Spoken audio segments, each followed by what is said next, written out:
Hey, what is going on, guys? My name is LuckyBunz, and in today's video, we're going to be going over the top 5 Pokemon that you should be shiny hunting during the evolution event in Pokemon Go. Now, as always, before we go ahead and get started, if you guys do enjoy this video and find it helpful, definitely make sure to hit that like button down below. I'd really appreciate it. And if you guys do want to see more Pokemon Go content like this in the future, make sure to hit that subscribe button as well. I know that 92% of you guys are watching my videos, but are not actually subscribed to the channel, so why not hit that subscribe button and get notified exactly when they go live?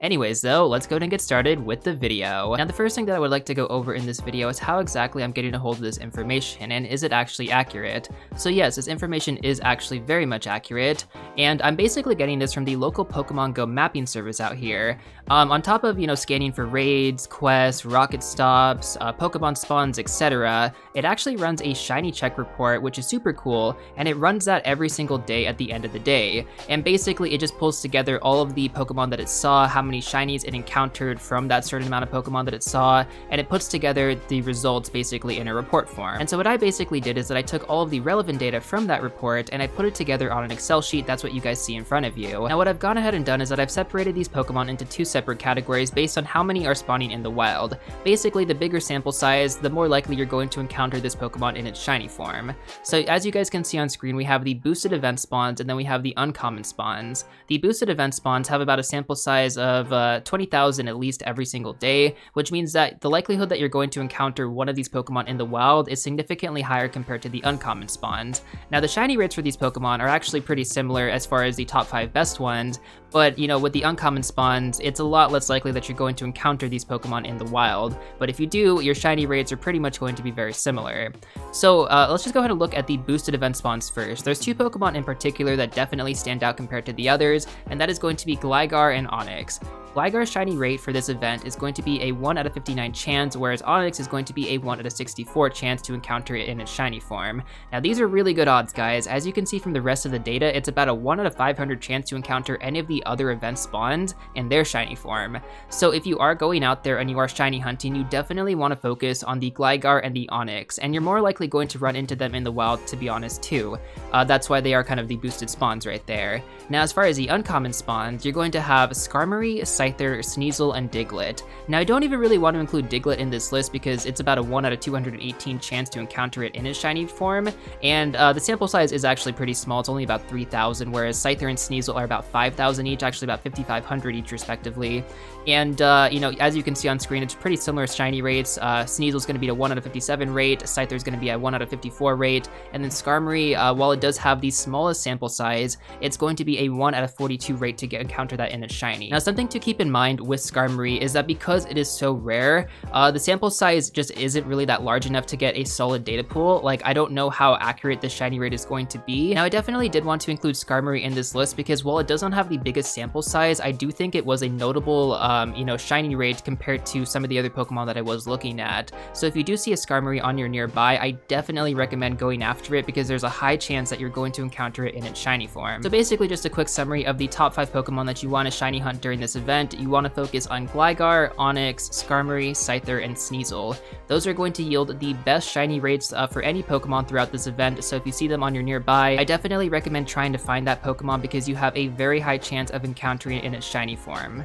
Alright, now with that being said, I want to actually run through some of the other data that we have here. So as we know, Burmy was actually the Pokemon that was recently released in this event with the shiny form. So we have 3 different forms of Burmy. We have Burmy in its trash form, Burmy in its plant form, and then Burmy in its sandy form. So based on the data that was pulled from yesterday, you can see that Burmy in its trash form yields a 1 out of 421 chance to encounter it in its shiny form.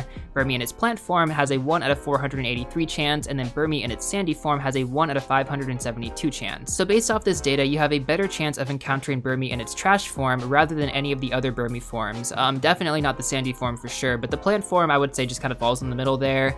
And with that being said though, I also just kind of want to run through all of the other boosted spawns for this event because some of them, are definitely sought after.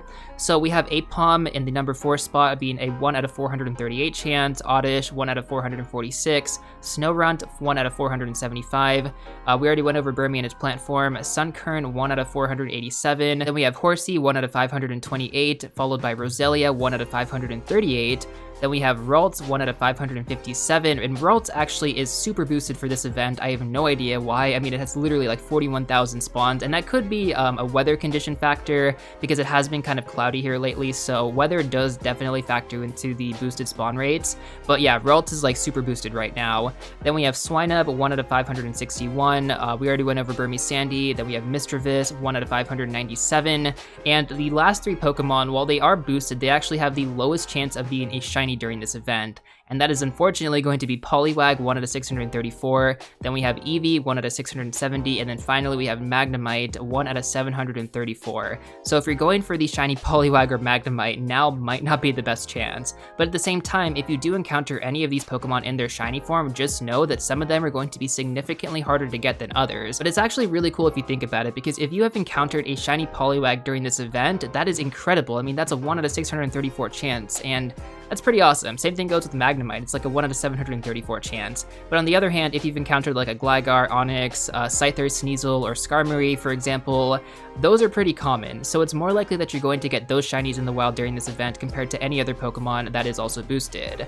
And that's basically all of the data that I have to go over for you guys. I'm going to be doing this basically every single event in Pokemon Go moving forward, as long as this data is still present for me from the local Pokemon Go mapping service out here. Once again, I'm basically just pulling the information from the Shiny Check report and I'm compiling it on an Excel sheet, and yeah, I'm just kind of going over the results with you guys. So hopefully you guys did find this video helpful and informative. If you're going out there and you are shiny hunting, I already told you guys, focus on Gligar, Onix, Skarmory, Scyther, and Sneasel. If you see any of those Pokemon on your nearby, definitely make sure to go and click on them, even if you don't feel like catching it, because you have a really good chance of encountering that Pokemon in its shiny form. Anyways though, that's going to do it for this video. Hope you guys did find it helpful and informative. If you did, definitely make sure to hit that like button down below, guys. I'd really appreciate it. And if you guys do want to see more Pokemon Go stats videos like this in the future, make sure to hit that subscribe button and turn on the bell notification. With that being said, I will see you all real soon in the next one.